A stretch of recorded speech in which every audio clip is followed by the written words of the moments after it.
Welcome to the deep dive. We had requests for a focused look at common conditions, so today it's ectropion. Yep, ectropion. So basically, that's when the lower eyelid sort of turns outwards Oh. away from the eye itself. Right, and we're working from some pretty detailed revision notes here. The aim is really to give you a clear, concise picture for, quick recall. Exactly. High yield stuff. Okay, so let's break it down.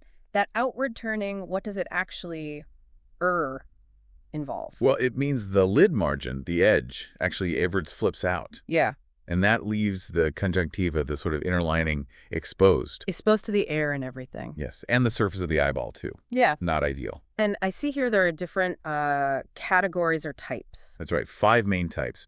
The most common is involutional. That's basically age-related tissue relaxation. Things just naturally loosen over time. Okay, makes sense. Then there's paralytic, which is linked to nerve problems, like a facial nerve palsy affecting muscles. Ah, okay. Cicatricial is from scarring, maybe after an injury or surgery, that pulls the eyelid outwards. Yeah. Mechanical is when something, like a lump or swelling, physically pushes the lid out. Mm. And finally, congenital, meaning someone's born with it, though that's rare.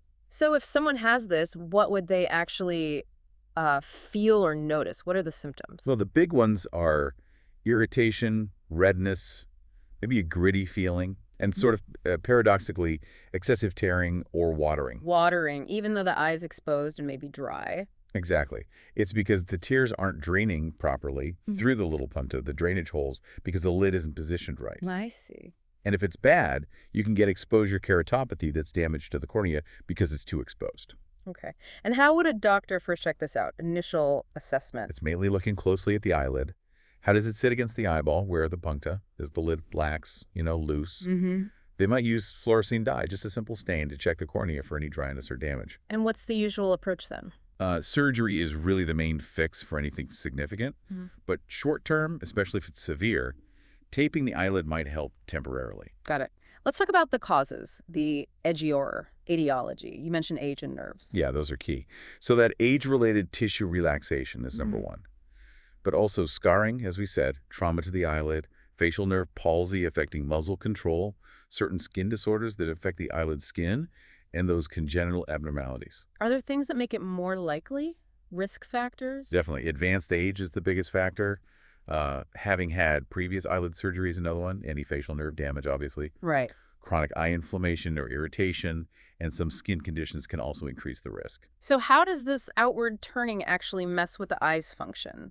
The pathophysiology bit. Okay, so the sagging or churning out disrupts the normal pathway for tears. Oh. The puncta aren't snug against the eye to collect tears. Oh. So tears spill over, causing the watering. And the exposed conjunctiva and cornea can become dry, irritated, and inflamed. It sort of disrupts the whole tear film balance. Are there other eye conditions that might look a bit like ectropion? Things to rule out? Differential diagnoses? Yeah, you'd want to distinguish it from entropion. That's where the eyelid turns inward. The opposite, right. Exactly. Right. Or trichiasis, where the eyelashes grow inwards and irritate the eye. Sometimes a severe paralytic ectropion needs specific consideration. Basically, other causes of eyelid malposition. And how common is this condition? What's the epidemiology look like? We don't have super precise UK prevalence figures, but it's definitely much more common in older people. You see it increasingly, say, over the age of 60. Okay. So clinically, what are the key things you actually see? The presentation. Well, the obvious sign is the lower eyelid visibly turning outwards or sagging away from the eye. You can often see the red, exposed conjunctiva. And reminding us of the symptoms the patient reports. Yep, that excessive tearing, dryness, redness, general irritation, maybe a gritty feeling, and sometimes sensitivity to light. How is it formally diagnosed? Are there lots of tests, investigations? Actually, no.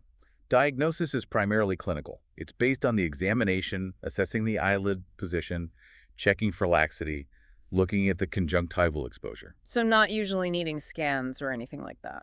Generally not, unless perhaps they suspect a specific underlying cause like a tumor causing a mechanical ectropion, but that's less common. Okay. And management, what can actually be done? It really depends on how severe it is and the underlying cause.